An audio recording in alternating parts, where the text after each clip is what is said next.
All right, guys. Welcome back to the channel. I'm David Otunga. This is the Wednesday Hang or the Deposition. Anyway, today's guest and I came up together in FCW. Fans know her as Alicia Fox, the first Black woman to win the Divas Championship. Today, she is building a new chapter as Victoria Crawford on her own terms and with a new purpose. So, Victoria, welcome to the Deposition. Hi, Hey. thank you. Hi. We were talking when you got on, and I was saying like how weird it is for me to use your shoot name, Victoria. Like, so I will probably call you Fox because that's what I've always called you, and otherwise it just feels strange to me. I like it. Thank you. Thank you, David. Thank you for having me today. Awesome, awesome. Thank you for being here. What's the latest? How you doing? I love the background, by the way. It looked like you're like a top of a plate. Thanks. Oh, I'm trying.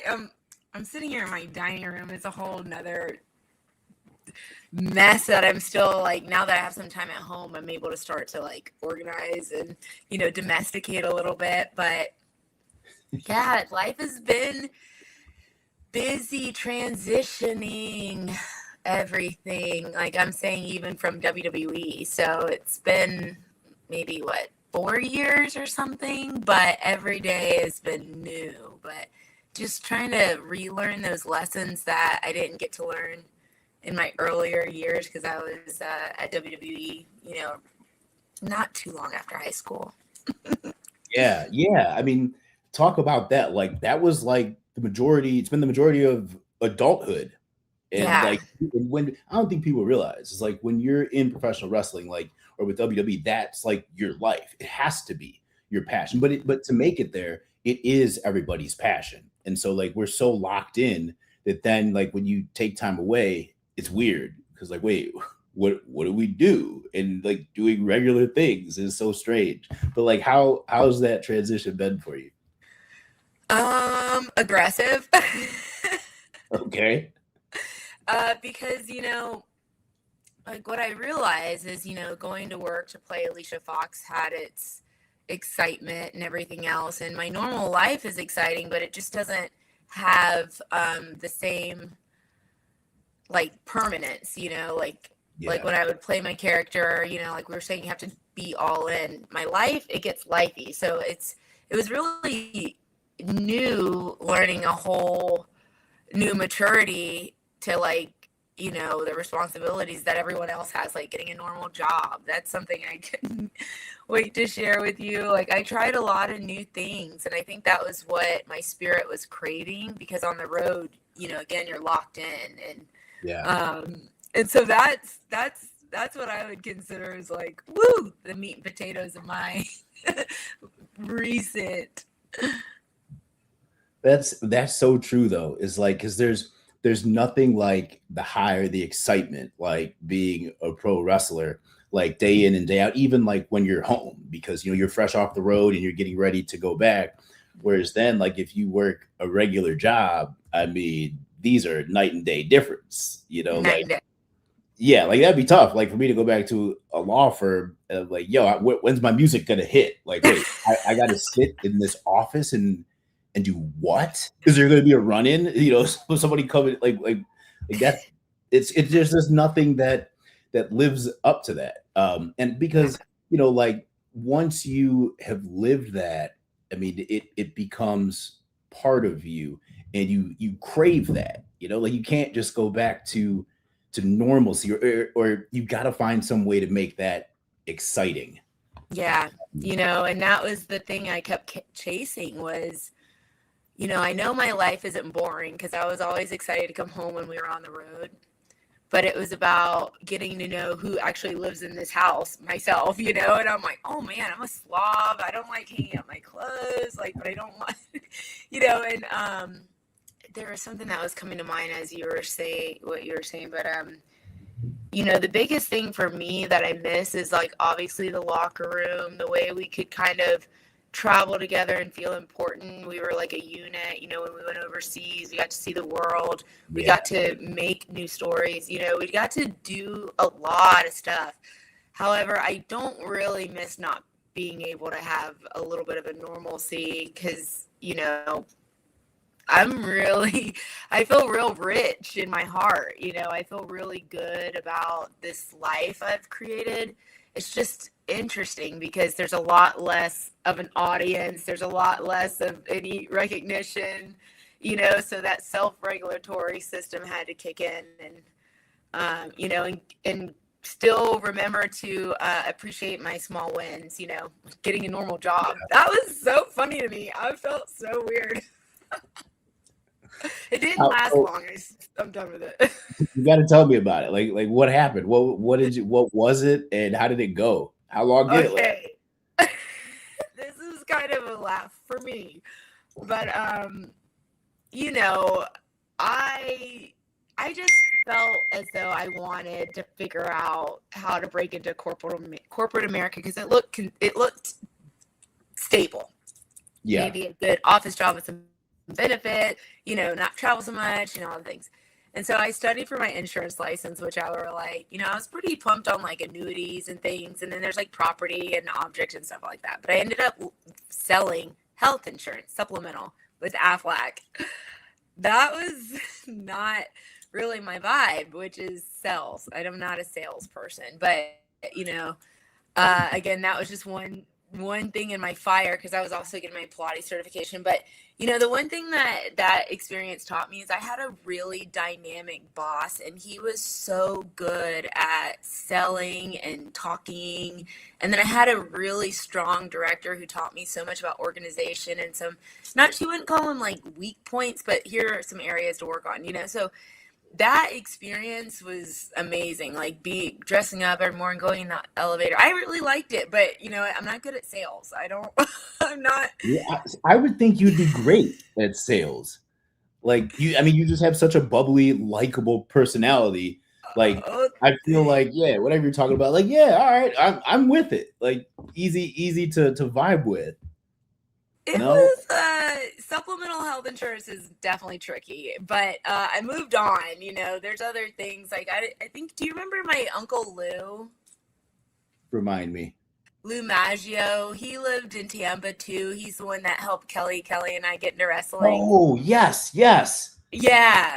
So Lou works for Lionsgate, and so what he had, I admire Lou, but what he had given me as a little task to try after insurance wasn't really working out for me was to try to broker film, which I really like and enjoy. It's like, you know, you can find a good investor and, you know, develop a project for, you know, it's really cool. It seemed like in our wheelhouse.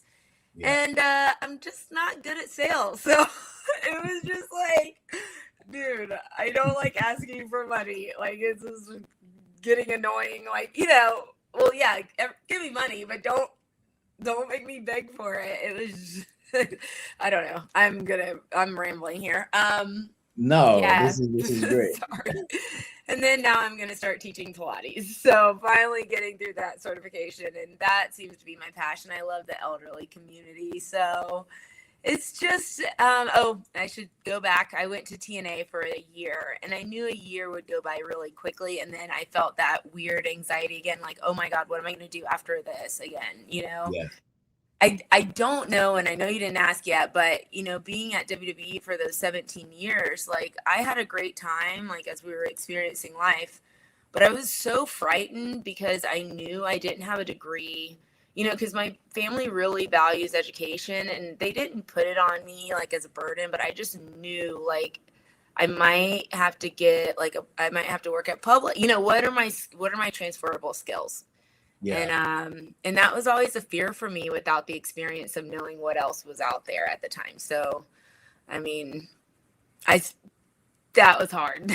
Yeah, no, I understand that.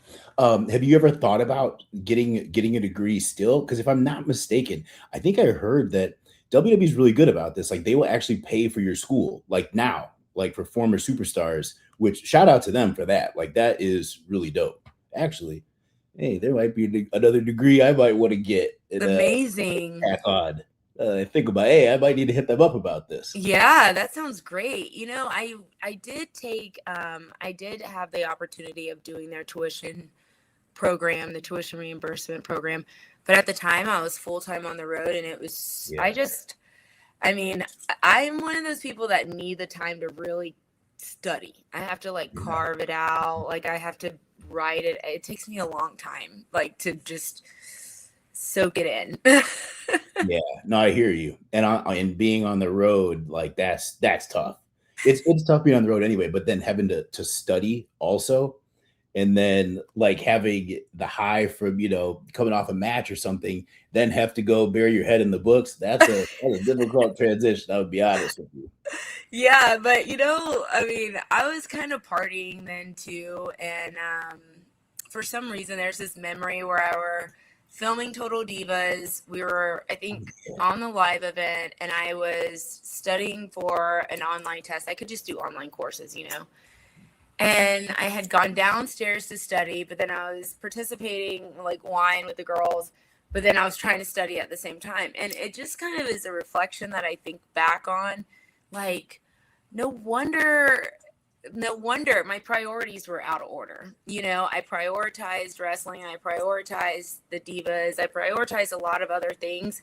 So it's like to be expected coming out of into the real world. You got to start from scratch. So that's like really what I've been really actually accepting, and it's becoming a good vibe over here. Is like, you know what, I don't know nothing, and I'm just gonna learn, which is kind of tricky, but yeah, I'm liking that better. I don't know. Again, I'm rambling. No, that's what this show is Okay. just rambling conversation, whatever. I try not to even ask questions, but I would ask this now because this is something you brought up. Talk about being on Total Divas, because you're a reality star. We both have the reality background now that we can talk about. I was on a reality show before I came to FCW.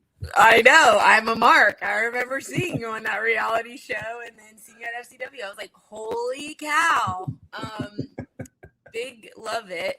Yeah, you know, that I wonder, I mean, I guess, you know, it's so awesome we have that shared experience. You know, I don't know if I understood like what watching myself as an audience member in that time would do to my own whatever. And I was just real shocked by myself. I'm like, oh God. I was like, oh God, you know. But it was so great for our division, for visibility, and to reach a market of women that, you know, could enjoy wrestling because their boyfriends like wrestling too. So then they had something that they could bring along, you know, a concept. Right. And then also too, you know, get into the real wrestling part. But also too, what I love is on the independents, there's such a larger population of women that came into wrestling because of the Total Divas. And so it's just pretty cool. Yeah, it's really cool.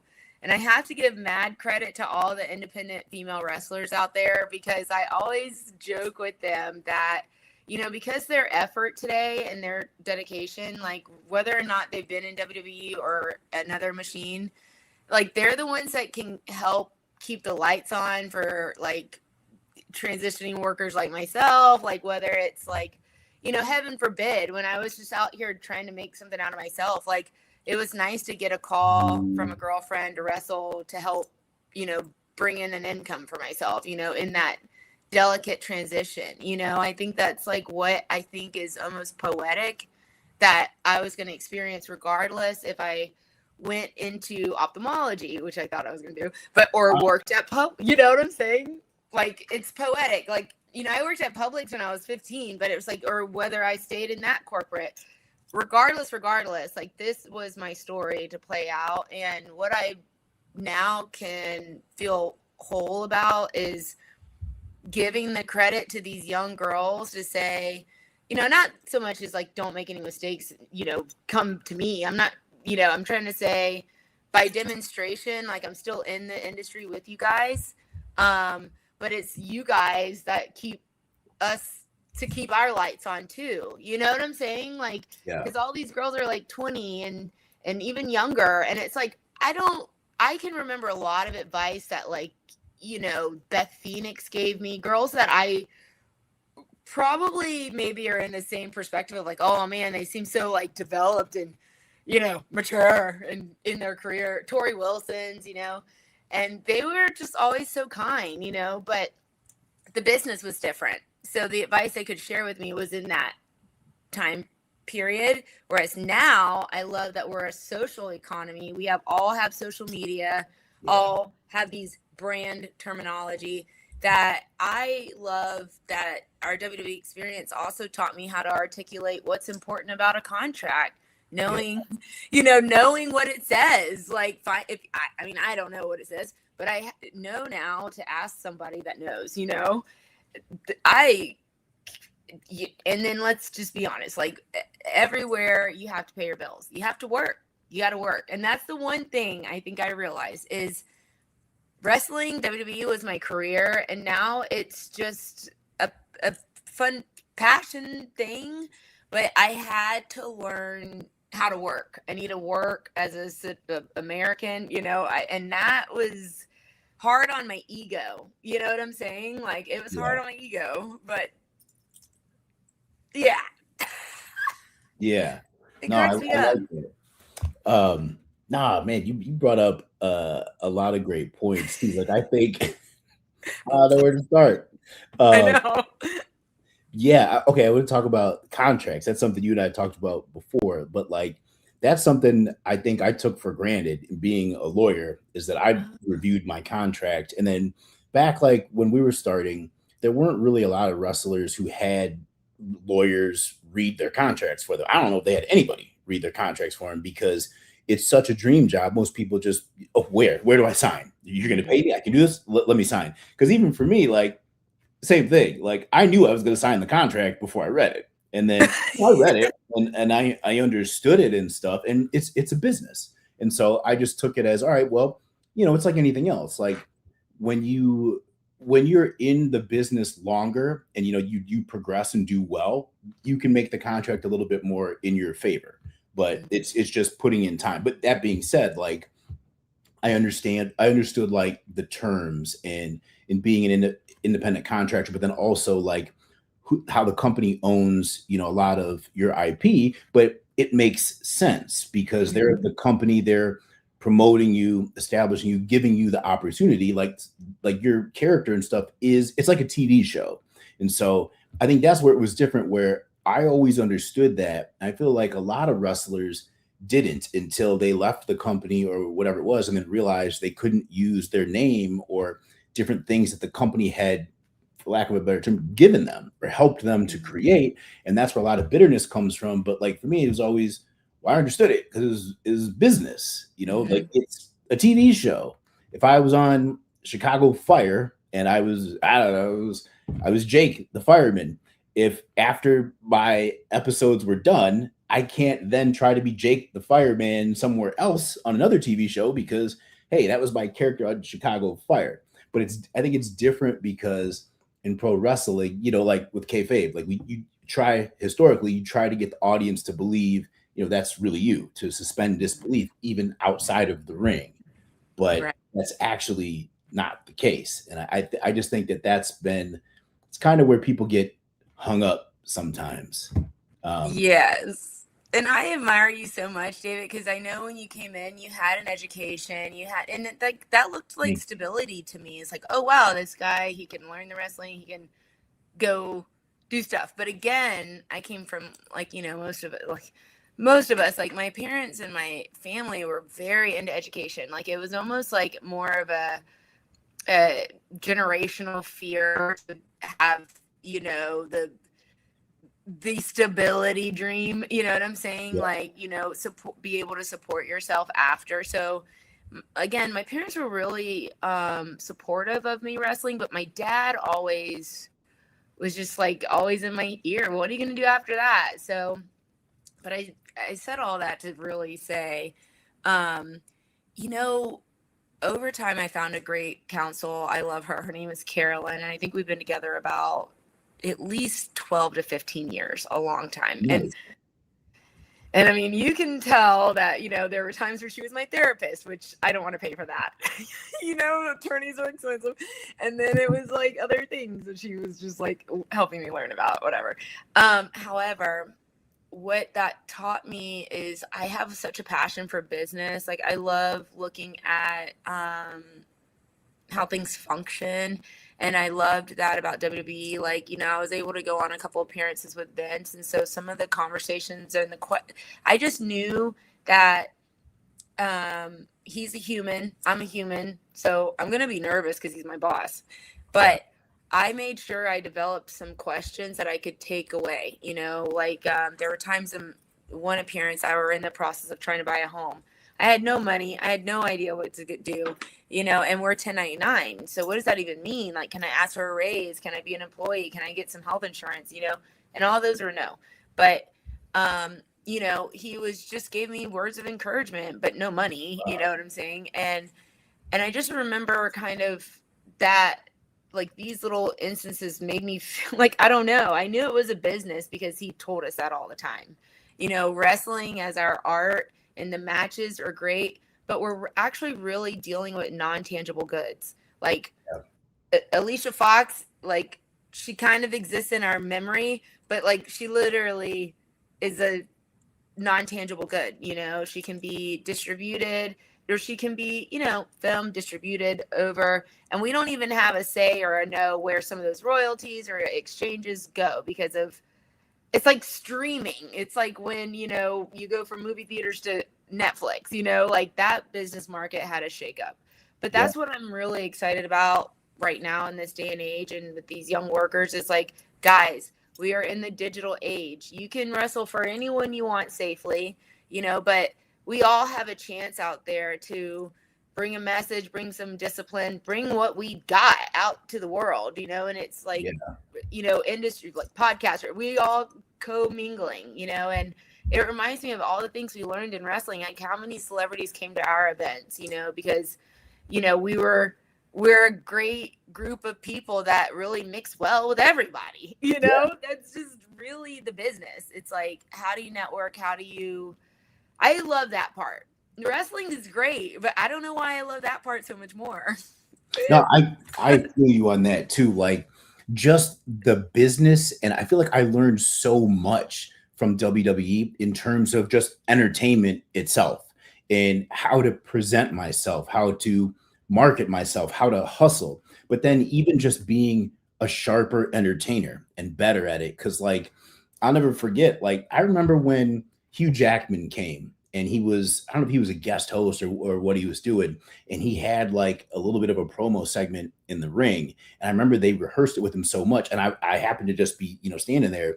And I remember he was saying, so wait a minute, this is live? Like there, and he couldn't believe it. He's like, I don't know how you guys do this. Like only one shot, which is true because then like when I did TV shows or films, like, you know, we shoot a scene 30 times maybe. Wow. So like they take the best take, but like in WWE, we do it live just once and in front of a live audience. So if you mess up, hey, you got to fix it on the fly. You got to figure it out. Like, but it was learning to become comfortable at that made it so much easier. Like when I would do film or TV, like I talk about that, like I almost would get bored. Like I started giving a different reaction every take. I would do something different just because hey, like it was easy to memorize my lines or just being comfortable, but all of that is WWE, you know, really just helped me be sharp. And so I always thought it was cool when, you know, we'd have, you know, these mainstream stars, giant A-list stars come in and they would have a difficult time with it. Yeah. I'm so happy for you, Dave. Yeah. Acting is nothing. I don't know. I still haven't really tried to dive into that. I'm too camera shy to be honest with you, but like camera shy. You of all people? Yeah, I just am like you started as a model. Just like I could just almost get really like, oh my God. You know, but you're right about the live because that's where like ad money is. That's where like WWE taught us to, you know what I'm saying? Like what's the people doing? How are they responding? And there's something about the skill that we have in that articulated ear or something that, I mean, I don't know. I'm just so curious. I haven't seen my new little blessing yet. I mean, I've had some fun like with TNA. It was different, but it was short, you know. I knew it was going to be short. I didn't know how it was going to unfold. And that opportunity gave me the courage to get back into the public facing part of wrestling, which I really in my spirit needed, because in my innermost self, what I worked through was that feeling of not having to make myself better for the people. Like it were like, I thought, oh, after WWE, I'm going to be better than Alicia Fox. I had all these expectations, and it were like, I caught a loop coming in where I'm like, I'm not trying to recreate or fix or I'm not trying to be a better person for people. I'm trying to be myself. And like, the chance to wrestle as Victoria, it didn't really occur to me until maybe like just in the recent when someone asked me to sign like Victoria Crawford, and I kind of thought about it, and I'm like, for me, I've got a couple of things still on my wrestling bucket list, but I guess it's a pretty empowering thing to wrestle as yourself. You know what I'm saying? Like, not that Alicia was different, but in my head, I knew I was in a character. I knew we were employed with the business, but as myself, I know it sounds kind of weird, but, I don't know. It was just like, I was always going to be Alicia Fox at that other place, and I didn't think I was going to ever leave, but I don't even know what I thought. I just was really enjoying growing up with everybody, so I just was like, knew eventually I'm going to have to leave the nest, because like there was something about falling with grace that I just had to experience by myself, and like without the public facing, that's the one thing about Total Divas. I did really enjoy filming and everything, but what I perceive I'm like, whoa, I was really in a stage of life that I'm like, ooh, I wish that wasn't on TV, but that's my judgment on it. But it's just like, and now I'm like, I don't know. I'm just like, okay, well, we grew through that. That's good. Yeah. I love how you describe that though too. Oh, thanks. And even like, you're saying like now being able to be yourself, like as the character, like that means I understand that too, because even though I used my legal name in WWE, I still was playing WWE characters. And it was interesting, like when I first started doing like YouTube content, or I did an interview where it was the first time I was ever able to just speak as me, David Otunga, my real personality, and not be in character.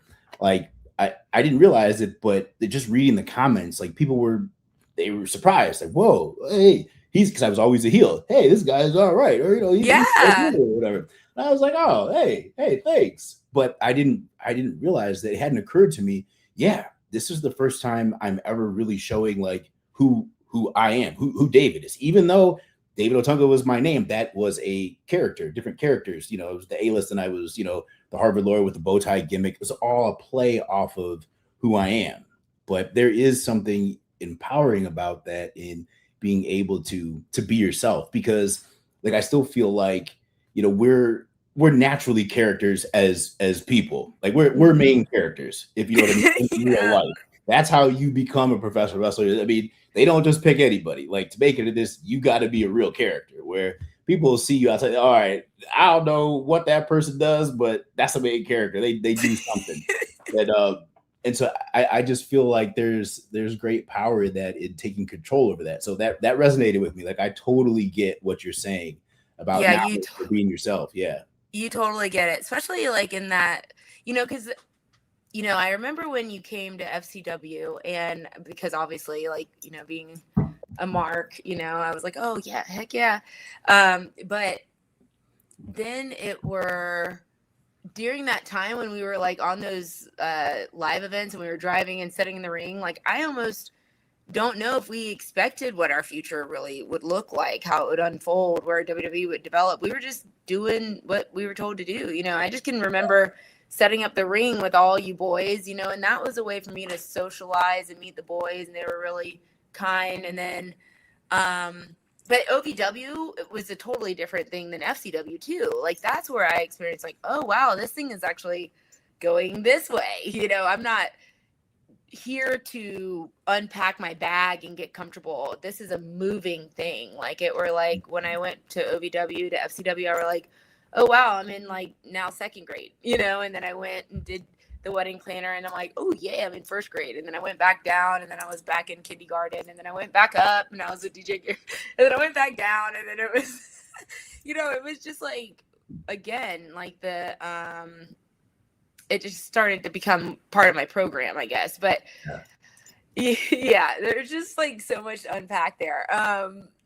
Yeah, it's so crazy because I never in my wildest dreams would have thought that like you, myself, you know, like the Dolph Zigglers, Heath Slaters, did I say the Bellas, Natty, all of our timeline of wrestlers, we're all still around today. Like we're all like still, you know, it's just really cool. Like, you know, it's just crazy. And then now the new girls, or now that I'm out of WWE captive contract, I guess, like meeting these new women, they're completely different people. They're like, some of them are well established, some of them are coming, it's just, I'm like, oh my God, there's so many girls. I like it. It's crazy. So what's your experience been like with the younger girls, like giving them advice? Like what's some advice that you give to younger talent like nowadays? Things that you tell them that you wish somebody would have shared with you? Well, I definitely want to congratulate their effort to getting wherever we are on whatever show we're on. Because, you know, that's part of the gig too, is like, you know, say you're at TNA for like a day or whatever. It's like the coming in biz cash, the stuff we learned, coming in biz cash, the shaking the hands, like all the things, like that's part of the interview, you know? So it's like, congratulate yourself. Like you've done it, even if you haven't had the match yet, or there's no tryouts today, whatever. But one thing is like, we just shared is like the importance that this is a business, like this is bottom line business, you know? And I think that helps keep them aware that there's like, you know, they're going to have to reflect on their conduct, you know, and they can reflect on their professionalism. Like, am I looking like a slob? Am I wearing pajamas to work? Like guys, like if you were Vince, would you John Cena you? Like, I mean, just be honest with yourself, you know? And I think because they're still developing parameters within the wrestling industry, this kind of information could be helpful. So they're not walking around blind, you know, like, you know, taking matches for $100, even though I know people have different rates and stuff, but let's just say like is the day still where you're just so happy to be on the show for like pennies? Is that still around these days? Like, is that, you know, like, are these still the dues that like us women have to still pay? Like, you know, because I just hear stories from these women and some of them are like, I probably wouldn't do that, you know, but everybody is experiencing this different. But what I do see is our world is so large that there has to be somewhere in there where they can find safety. And I'm hoping it's myself if they need a DM me or something, you know, or like a home base, like, you know, because we're fortunate enough to be in the WWE system, but who I'm experiencing now in this independent world, like these women get the chance to go to London one day, Germany one, you know, they're all over the world making these business deals work. And I'm just, yeah, I just want to say, hey girls, if you need anything, I'm here, you know, just because who knows, you don't want to get lost in the sauce. Yeah. You just can't. I know, it's a lot. I love the business part so much, you know. I just want everyone to have wrestling and do it healthy, you know. I don't, you know, because in some cases we don't have health insurance, you know, y'all, like we're taking these independent bookings and who knows if they get hurt, now there's an expense, you know what I'm saying? Like there's a lot of, you know, even travel expenses, like WWE, we pay for hotels, rental cars, like that was a big thing to write off on my taxes, you know, my hair, my gear, my stuff. But it's not that is improper business. It's just the way it is. So always consider how much it costs to do your job, you know, as an overhead expense. Stuff like that. You make an excellent point though, too, is like that is part of the business is the travel, but also some people don't know that, okay, that is a tax write-off because that is a legitimate business expense that you have to pay to do your job. So that's where having a good accountant comes in too. So really, I mean, for the younger talent out there, like you need a good lawyer to review your contract. You also need a good accountant to help you, write things off that are legitimate business expenses, because that's the thing, that this is a business. And so you have to treat it like that. Is it fun? Yes, it's amazing. But at the same time, to protect yourself, you always have to remember it's a business. This is entertainment. It's an entertainment business. Yeah. Yeah, and that's the one thing too. Like these girls, like they make and sell their own merch. Like right now, they're in a profitable situation that I see. Like I mean, again, like our era was at a different timeline, but it took a while for me to get a merchandise shirt. Which at the time I was like, man, like what am I doing wrong? Like it was like I didn't feel creative because I was like, they don't like me. I was insecure. Because I was comparing myself to like my coworkers that had t-shirts and had things like that, but at the end of the day, I was like in my thinking they're making all this money, and I'm not, right?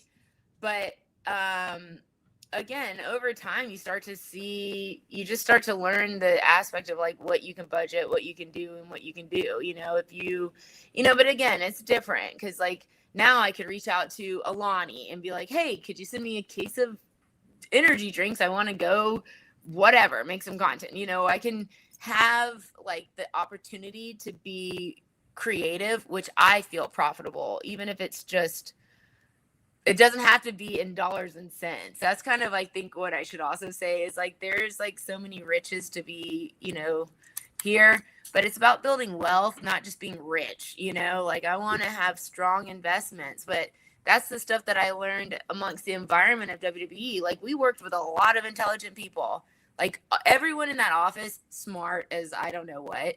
Like you have to have grit, and you have to be intelligent, and so we learned from the finest of the finest, like beyond. And that doesn't really intimidate me to try to have a new start out in the real world. It just makes me more anxious to get something going. And that patience doesn't come easy for me. So I realized that I'm not going to learn that anywhere else. Yeah, no, I understand that. But I mean, I think that comes from the business, and everything that we learn too is like like I said, like we're hustlers and always trying to get something moving. And that's how you have to be. You can't just sit around and wait for something. You have to go out and actively get it yourself, actively market yourself. I mean, it kind of fits in with, if you look at it, that's how you get over in wrestling, is constantly pushing yourself, pitching things, trying new things. But it's never just being complacent. I don't know anybody who's gotten over from not wanting to change and just being content with where they are. Like that's not how it works. And so even just that process teaches you, as part of the business, that you can apply that in real life. What did Vince say? Intelligence is the application of knowledge. There you go. He's so smart. It's crazy. Yeah. Like that's the thing. Like he's so smart. And now it's fun that wrestling, there's just so many places you can wrestle, right? Whereas remember when WWE was like the only place to go. And, I think that had an influence on the way we were bringing this as a job, obviously. But even now going to TNA and then seeing, well, where else do I want to go next? I don't know why, but I don't know. I don't really ponder that question much anymore. Like I guess my priorities in my career has changed. Like I'm not like I just see these younger girls having these like awesome matches and stuff, and I just feel like I think I might be, on the other side of things. Like there's not a new layer I'm trying to unfold right now. I think I don't know. It's hard to admit that because, I know the ring and I like being booked and I like wrestling, but I love the business side. And I do recognize that I'm 20 years older than my opponents. So I don't want at this point to, get my hopes all up and get me out of reality. I think that's the only thing that was also difficult. It was a dream to be doing what we were doing, but it wasn't as realistic as I've had to adjust to today, which can be aggressive, but it was fine. Good support system, friends, all the things, and trying things and falling on your face. That's fine. Yeah. But there's still ways that you can contribute to the business. I mean, without being in the ring. Like, I think you're a valuable resource, definitely to talking to the younger talent and stuff. But like I said, just like your energy is so infectious. Like, I could totally see you being a content creator, having your own podcast or YouTube show or something. Like, you're so fun to talk to. Like, this conversation has just been flowing. We haven't gotten to any questions. I don't think any questions. That's the purpose of this show. That's what's great. And so, like, I think you're suited for something like this. So I think anywhere you want to go, as long as you have a passion still for the business, there's a ton of places or different roles you could fit in with, or create your own thing even. Thank you. Yeah, definitely. A live question. Oh, okay. What does it say? If WWE brought you back into the fold this week, who would you want to work with most? Oh yeah, definitely. Definitely with the girls, because it's kind of, seeing the twins and Paige is fun. But I would really like to work with Ania. I would love to work with Jade Cargill, just to work a program, like, if not work with her, work against her, but just to see if we can, like, share in something. I would love to work with, obviously, Charlotte Flair, because she's, like, the athlete there. So I want to, I would really work with anybody. There's a lot of girls across TNA I still want to work, even girls like Vipress. I mean, she does pretty hardcore matches, but these independent girls are pretty freaking tough. They're all quirky. I would like to work with some European girls to try to see if my style could match. They seem a little more technical than what Alicia Fox could be, but I think it'd be fun to tell some stories out there. And but specifically WWE, anybody. Yeah, that'd be cool. Yeah, It'd be fun. I'd like to see you as Charlotte. That would be dope. Oh, that'd be fun. Yeah. What about you? Who would you want to work if you were to go back? Oh man. I like the younger guys too, like Braun Breaker, I think is dope. Trick Williams. I want to work some of the younger guys, and then some of the more established guys too. It'd be cool to have a match with Cody again or something like that, or through Roman Reigns, of course. But like, I think I'd want to work some of the younger talent. They're so fun. They're so fun. Absolutely. Yeah. Here's a roster for us. Well, definitely Becky Lynch. Put Becky on my list. I love her. Asuka. I love working Asuka. Yeah. Would you see yourself going to another company at all, like TNA or NWA? You never know. I mean, I don't know if I would. I don't think I would be actively trying to wrestle anymore, but in a different role or different capacity, yeah. I mean, I love the business. I would absolutely be open to that. Oh yeah, Javon Evans too. That guy's so talented. And he's cool. Watch, yeah. Like you could do. I feel like I could do a lot of cool things like with him too. Yeah. That's how I felt about Jada Stone. She's so athletic and light. She reminds me of like a little Trinity Naomi. Yeah. Unique and just unique girls. Yeah, I would love to work with Tiffy Time, but Tiffany Stratton, I love her. She's cute. Yeah. All the girls are super cute, so even Liv, I'd like to work Liv. I like her. Chelsea Green, I'd love to have a hat match. That would be cool. It would be really cool. I could see you two guys together. That'd be great. Yeah, that's the one thing. Like, I think at a point, like, as I were playing Alicia Fox and she was kind of growing up too, like, you just kind of know when you're just like, I just need to take a beat for a minute. Like, what has my character done? Like, I just felt like I feel like I can work or tell a story in the match, but I also was starting to feel more comical. Like, so when like, you know, the NXT girls are more athletic background, like wrestler style, because also too, we had the Total Diva girls and then girls that didn't really, that wanted to say more technician and like more technical focus, sharing the same locker room to tell stories. And I just started seeing that my character was more in this diva era where we told different stories than the ones that were doing ladder matches and stuff. Like I kind of missed that era of like more object matches. Like Alicia Fox, I don't think would I mean, sure, yeah, but I mean, you know, when I think about like working Chelsea Green or like a Maria Kanellis, like I think of the girly competitive stuff. Like I kind of feel that for my character in this era, it's different. You know what I'm saying? Like I'm kind of, that's why I love the business so much, but then I want to contribute in some way that, and I know it doesn't have to be in the ring. So these girls can have the stage, you know, right now, this is about, they're creating a style and a dynamic of our division that is so gritty and tough, like we are. Like that seems to really model a lot of like this new era. You know, it's just every brand for themselves. They're very, you know, that's the women that are working hard today are telling a whole different story.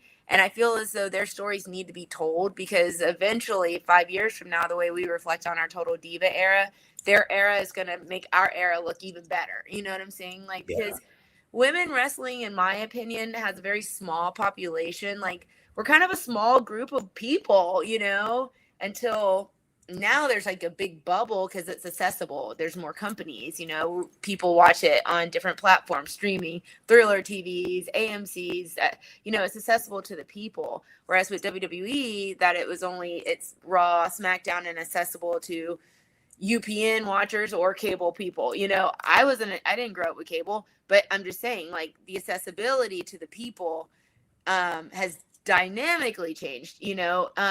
And with all that being said, I just feel as though we're going to have this huge reunion somewhere in one random place and be able to really share about a population of us people and all be heard, all be, you know, happy, all be mothers, all be, you know, like us women of the wrestling. I mean, this is even generations before me. I'm saying like even past the Lisa Marie's, like girls that, you know, because there wasn't social media. They didn't have the opportunity to develop a brand the way we did, you know, or, you know, there's so many things that are going to be coming to our group of women that are going to be, I think, the opportunity us to demonstrate strength and what we've learned as a strong people, like Kelly, mommy, Nikki, mommy, you know, Becky, mommy, you know, mommy and wrestler, mommy and working woman, you know. I just, there's something about what I feel that's coming for our era. It's going to be completely magic, because I see Candice Michelle producing at TNA. That's crazy. She was my producer, and I'm like, obviously shared a locker room with her, but she was like the diva of our generation. You know what I'm saying? So it's just like, I just like, I'm in a period where I'm just watching in awe. So I'm like, yeah, if I can contribute and be able to watch, that's my vibe right now. Because right now these stories are the needed, you know? Right. Oh, we have a comment here. You would be a great judge coach on LFG. Yeah, I could see. Oh, you'd be awesome on there. Well, that's nice, guys. That's really sweet. Yeah, that'd be fun. Definitely. I could totally. Is that ever something you'd consider, something like that? I'm open-minded to anything, honestly, but I haven't really made any, this is what I want, because I don't want to get my hopes up. I know I'm still in this like defrost stage where I'm like, okay, you know, I'm just really good at setting expectations. That's my problem. You know, it's like they're going to be like this, and then I end up trying to make everything perfect, and I make myself crazy, you know? So I got to know Victoria. I'm like, okay. Yeah, you know, it will be open. Yeah, just stay open-minded and curious. All right, here's another one. How does it feel knowing you have one of the best Northern Light suplexes in the business? Ooh, I agree with Oh, that. I well, agree with thank you. That always makes me feel honored, but I mean, I don't know where and how that came about. I just did my best, and then boom, it's the only thing I can do. When did you decide to include that in your arsenal? Do you remember I learning want, it? yeah, I feel as though William Regal was a huge part of when that started to be something. He was like, you should do that in all your matches, like stuff like that. And I was like, really? You think so? Because I think it was just one of those things that are like, oh, Johnny or one of our producers or something were like, okay, can you do an impact move here? And I'm like, all I can do is drop kick. It's like, sure. I'd seen Randy Orton power slam and I was like, ooh, maybe that. And he's like, no. And so then I'm like, I think I can bend backwards easily. Like Melina, Melina taught me a lot of the creative dynamics because she has a huge arsenal and stuff. And working with her helped me feel where creativity lives in this part because I get nervous, obviously, at the end of a match, I don't want to ask someone to pick me up if they're blown up or if I'm blown up. There's certain things that you start to consider, in that safety zone. But so yeah, you can hit the Northern on anyone, anywhere, at any time. And I like my tilt whirl too, but I don't know. Yeah. I always Yeah. joke about that one. Like that's the only thing I know how to do. You were a great wrestler and entertainer, one of my daughter's favorites. You were in the parking area of now gone Joe Louis Arena with three others, and you was the only one that gave her an autograph. Aw. Thank you. That's nice. I love hearing from the audience because the memories are shared. Like when we go to Louisville, there's still fans that come from the OVW days that would come to the arena day, and to be able to grow with my community has been very powerful, like in the good and the bad. Like and it's so much more powerful today because I am my true self. If I'm not if I'm an inch off, they're like, why didn't you check in the channel this morning? Or just whatever, and again, it's like, where did the time go? It was so fast, but it was so rich. Like I feel so grateful today that I've ever felt in my life. And I wonder if it's because I've had a lot of like quiet time to like be in reflection. Whereas I do get high on that fast lifestyle. Like I want to be in an airplane on the road, finding hotels, driving with my friends, talking crap. But that lifestyle is for the youth. It's for the young, Yeah. maybe. But yeah, it would just be, would you be able to relive that schedule again? Or I don't know. I know. That schedule was I mean, for maybe for a little while, but like that was tough. But they don't really work that schedule anymore. Like they don't really have live events like when we were doing it. The schedule now is a lot easier on the body. I'll tell you that. uh, 1 or 2 nights a week. I remember oh, I thought that's what the schedule was until, I kid you not, until we got called up on the road for, even through Nexus, or I'm sorry, not Nexus, through NXT. Like I didn't realize there was live events every week. Like I thought that was, they just started having more. And then they booked us on one weekend. I was like, oh, cool, we have weekend shows. And then we got them the next week. I was like, oh, okay. And then something dawned on me. I was, wait, this is every week. Oh. And then like I got it. I was like, this is why not everybody makes it, because like just the volume and then trying to stay healthy, like it's tough. It's a grind on you, but you have to love it. And so that, I think, weeds people out. yeah. But I also think it's valuable, especially for younger wrestlers. Like that's where you really hone your craft and you learn how to work in front of a live audience, like especially earlier on. But for the veterans, the people who've been there longer, I think the schedule now is a little bit better where, it kind of help preserve them and, lengthen out their longevity. But see, that's so great. Good for them. But it's funny when you're talking about those weekend shows, because especially characters like Nexus, like you guys were on everything. So you were always working, always working. That's just interesting. So it's funny because we're almost like talking in past tense about this long lost company. That's where I'm like, where'd the time go? So I'm very aware, like in talking to these younger girls, that my experience and my memory of my wrestling is not of the details aren't important, because what I would be describing is a company that has this crazy schedule, and that's just not what they're doing. I don't know what they're doing. I'm doing what I'm doing. They're doing what they're doing. TNA's doing what they're doing, but it's like, again, being able to be a listener, that's probably what I've been able to start to develop, is like real honest hearing in this business. Like, I don't have to know everything. Alicia Fox knows everything, but I don't. Yeah. Oh wait, this is the schedule they have here. So Monday and Thursday, and then Friday. Okay, so they do have a summer tour. They added some live events back.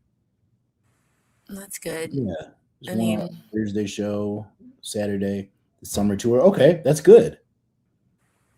Then they have some super shows, Monday and Friday. That's interesting. Okay. And then another live event. Okay, so they did add some back. Look at that. Yeah, it seems still like a busy schedule. Like, I mean, but I'm granted, probably not everyone's on like everything all the time. I don't know, but Right. Yeah, I don't know if they're separating the rosters.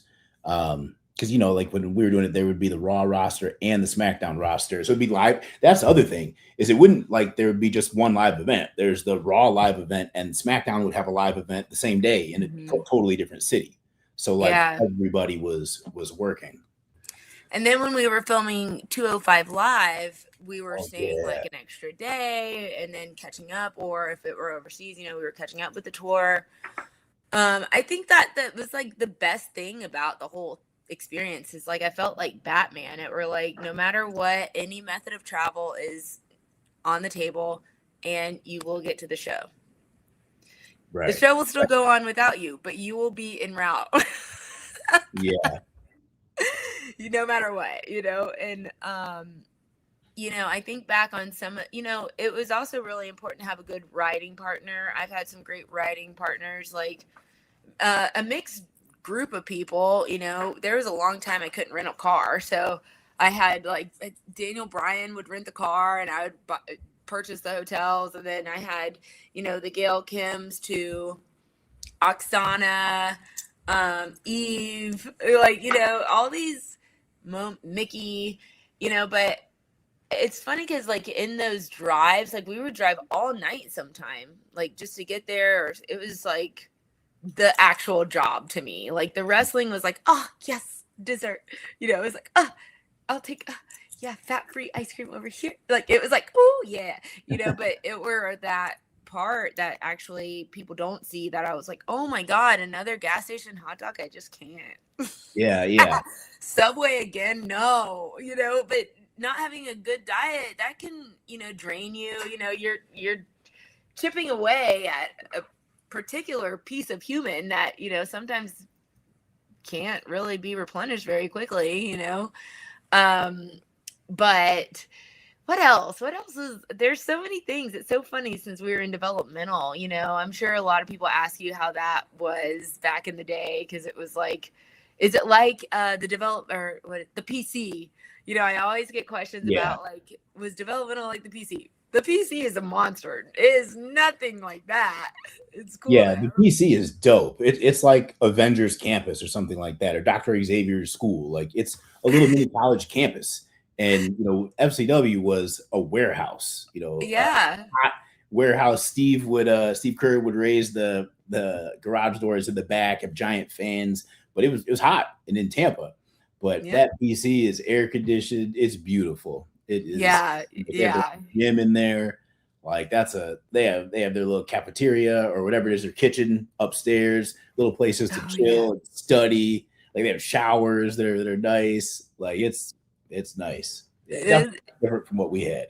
Yeah, I mean, and that's what I love is they're in the business to develop superstars. So it's like because that place is so beautiful, like those kids need to still remember this is a business. Use use the facility as a resource to help elevate your career, you know, not just hanging out with your friends and wrestling and being cute. It's like, yeah, that you need to do that, but seriously, don't be fooled because they don't think of you as someone foolish. They think of you as a business owner because you are an independent contractor.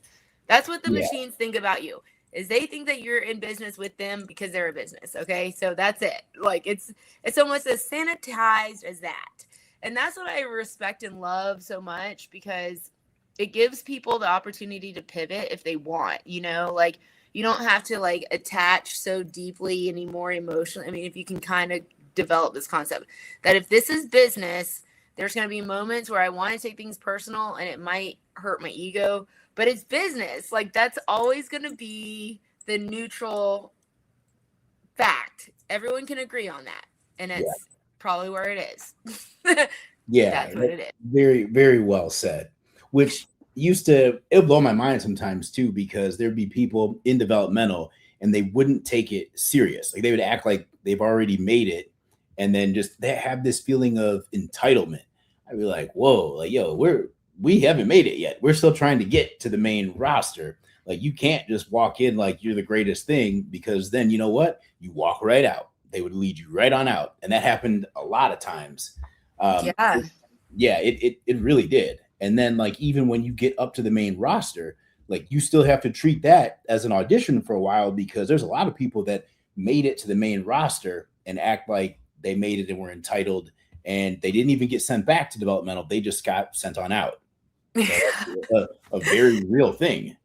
True. And it's funny because as you're saying that, I'm thinking there's a lot of communities like that. Like even my recovery community, if you come in and you're just like doing your thing and being whatever, like people usually have to go learn some more or something and then, you know, whatever. But you'll walk yourself right out the same door you came in. Like just period. Like it's wrestling is so fun to talk about. I just think it's so unique, and I'm so happy our coworkers are thriving in life and still professionally, whether they're in a different machine system or not. I just really love how I love my little pockets of time right now. Like I'm not forever grateful for that. Now, if I were to start my WWE experience like today, like I don't know if I could do that again, you know, like in a sense of being 17 or 18, I'll just say 18 years old. And I don't know. I'm older than that now, you know, like I had a whole different thing going on. But what I love is I feel as though like I still have so much space to grow in the business and I don't feel old is what I'm trying to say. It's like, man, like I don't think it's necessary to have to redo any part of my experience so far or shut the lights off and say stories closed, because actually I'm growing faster now, having like more to explore in our industry than I would have ever known before. So I don't know. I'm so excited to see what happens, but I always get nervous about going, nope, I want it like this. Cause I'm like, you know, I'm like, don't get my order wrong. I'm like, really, you know, so to avoid that, I'm very open-minded. And I like that outlook, because you never know what's going to happen, or when you're open to anything, it seems like more opportunities present themselves, things that you weren't thinking about before. Exactly that. If you were saying, no, it needs to be this way, or this is my order. I wanted a burger with cheese. Well, wait a minute.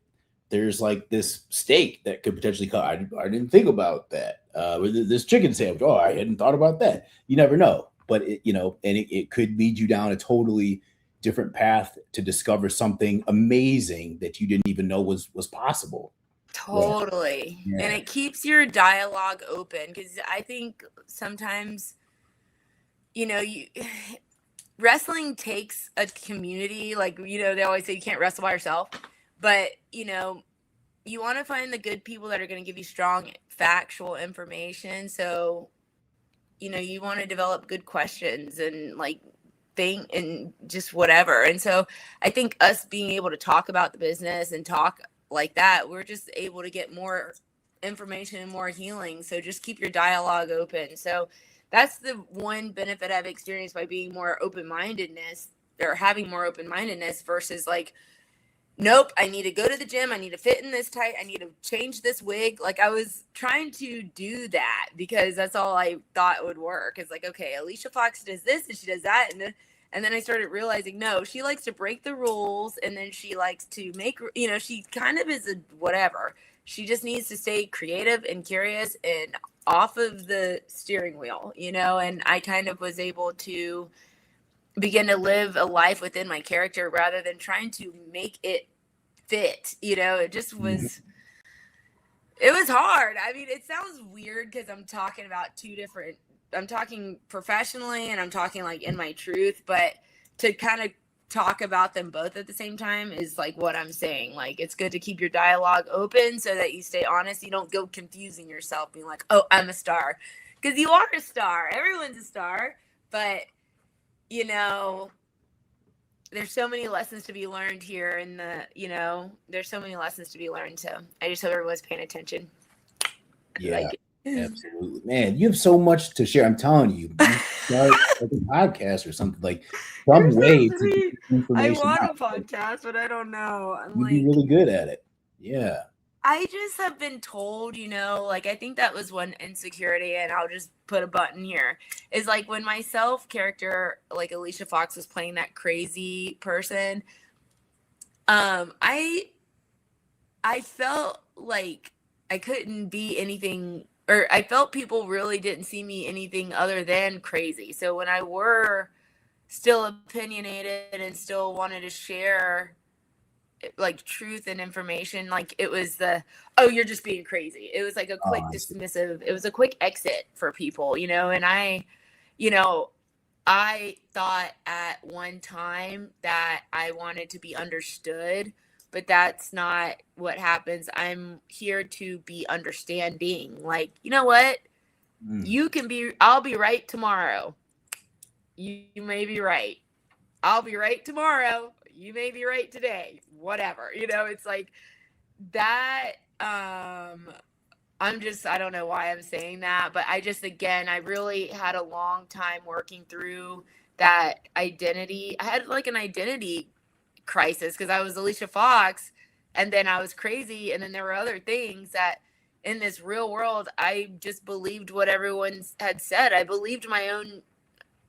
I was selling stuff with my left hand and buying it with my right hand, as they say, but I just was too scared to get out of that dynamic, or something. I didn't have another experience of my own personal yet, and again, what I realized is just, what, like, I'm not crazy. I'm crazy by character, but I think I have a lot of passion, and I'm very like animated. So if people take myself, my personality, and like the honesty I'm trying to share about our industry as crazy, I'm good with that, but I resisted it to the point of complete insanity. So, I just want to say, for some weird reason, again, I'm trying to not be understood and be more understanding, but I'm still human, and that was a really difficult time for me. And so, it hurt my feelings when people are like, oh, you're whatever, if they want to call me crazy, and I'm just like literally being whatever. So it doesn't matter. But again, I just want to say that took a long time for me to process. Man, you're dropping some real gems here. Like, I'm not trying to be understood. I'm trying to be understanding. I need to write that down. That's a great one. Wow. I mean, I had to figure out why, what is going on, like, it's, like it was just finally at the point where I'm like, I figured out how to get inside my head or inside myself somewhere and talk it out. Be like, okay, now what's true? Okay. And what am I making false? What is a fiction? And again, like I went pretty hard playing crazy. Okay. I was like committed to throwing drinks. I was committed. But again, to follow when I was living my life, it was a lot to decode, but I was definitely committed to great. I mean, I'm like, yeah, maybe still the same. I think that's just a testament to, you know, how great you are as a performer, though, where people actually bought into that and believe that's who you really are. I mean, that's the downside of being a great performer in this business.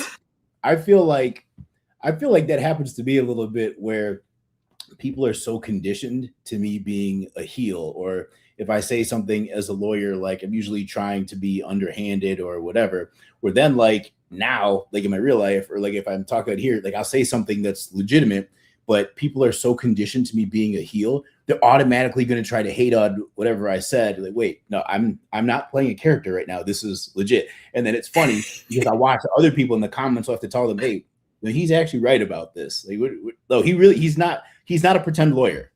He's a real lawyer. Yeah. Like, because that's the other thing. People think it's a character. It was a character, but I am a legitimate lawyer. And so it's funny, but it's like, I understand it because in this business, that's what we spend our time and our effort trying to do, is to get the fans to believe this is what we're really doing. And then people believe it. Yeah. And to be just the last layer here, but to be, this is just a stereotype, but it was hard for me to be a crazy Black woman. You know what I'm saying? It just like, women don't want that title, or, you know, they don't want that vibe, right? So it was, again, like there was like this strange mature, this was poetic for me. This was what I was gonna have to experience, is who are you, Victoria? Then like the caterpillar in Alice in Wonderland. It's like, well, who are you? I'm like, good question. You know, but I just wanted to say that because I feel as though, like, with my audience, I was always very vocal about, like, I don't want to be crazy. I'm not crazy. I mean, I play crazy, but you know what I'm saying? Like, no, really, I have something to say. And I just remember for me spending a lot of time trying to change the opinion of others. That's never going to happen. Yeah. Well, I mean, you're definitely not crazy because you're dropping some real sage advice here. I'll be honest. I'm like, hey, you got me thinking. I'm writing some of this stuff down. This is pretty good. So very introspective. Like, yeah, you sound like you've got it all figured out. Like, dude, maybe not all of it, but a lot of it. It's like a lot more than most people. I've got the cheat codes. Guys. Just like Sims. No, David, I just was really looking forward to being on your show. I think it's so cool that you have a podcast because you just have so much knowledge about our business and so much, you know, from living it and respecting it so much. Like, I just always know you've always been a friend for me. So it's like, in our delicate business, I think it's just so valuable to listen to you and watch you grow because of just your world and what you give back to us, you know, and everybody in everyone's world. But, you know, yeah, it was definitely an honor to come and kick it with you on here because I was like, oh, yeah, totally. That would be fun because we would have an intelligent conversation. I wouldn't feel I was performing because that's the thing. When I feel like I'm in performance mode, I get goofy and people think that's crazy. But goofy is not crazy. It's just goofy, okay? I'm just that. That's fine. Yeah. No, I love it. Thank you so much. And thank you for joining. Like, yeah, this has been awesome. Please, you gotta come back anytime you want. I may do a show because it's coming up on the anniversary of I Love New York. I Love New York too. I forgot that you enjoyed it so much. I may have to have you come back on at some point, or we could talk about that. I would love to because I love Tiffany. She was great. the best. I know. I feel like she should have a podcast. Like, I feel like she'd be great at that. But so good. Or host a game show or something. You should host a game show. Like, I mean, or announcing or news or anything you want. You can do anything, you know. But definitely, I see you on film sharing a strong message, maybe even commentating on power slaps, because there's good there's good, you know, layover there. Hit up Sid Bodie. I don't know. He's in Vegas. Sid, but do you remember Sid? yeah, actually, I Sid, ran into him. I ran into him in Vegas. We just exchanged numbers. I saw him recently. Perfect. Text him. He's the bomb. Hey, Sin, if you're watching this, hit me up. Yeah. You know, and I don't know what I want to be when I grow up. That's kind of the thing. I'm just like, have this anxiety to make now. But what I feel as though my higher power has been showing me is like, anytime I feel creative, that's what I need to do. So right now, I'll just like do my little Vicks mix, my Pilates, you know, it's like, I feel really creative. So I'm like, that's good. But yeah, so I'm just enjoying. I'm enjoying talking to you and talking to your audience. I'm just really happy to, again, TNA gave me the courage to come back front face forward, and I'm forever grateful for them. You know, I talked a lot about WWE, but you know, TNA definitely taught me a lot too. But that will be on the next talk. Next talk. I love it. Next talk. Okay, before I let you go, tell everybody where they can find you, like on social media. How do people find you and get a hold of you? Yeah, well, I'm always on my Instagram and the little channels. I think that's really fun. And I guess you can find some more information on VixCrow.com. I'll be doing my little Pilates, building a little Pilates community so that you can access online anywhere you are. So, yeah, just trying to layer up on some of these interests. And if people are interested too, I just want to share my arts and crafts. Awesome. Well, again, thank you so much for joining us. This has been so fun. I have to have you back for sure. Yeah. Thank you so much. Yeah, maybe we'll talk a little I Love New York too next time. But yeah, but thank you. Some Total Divas. Oh my God. And Total Divas. We need a reality. We'll have a reality episode. Yeah, that'd be awesome. All right. Thank you so much. We'll talk soon.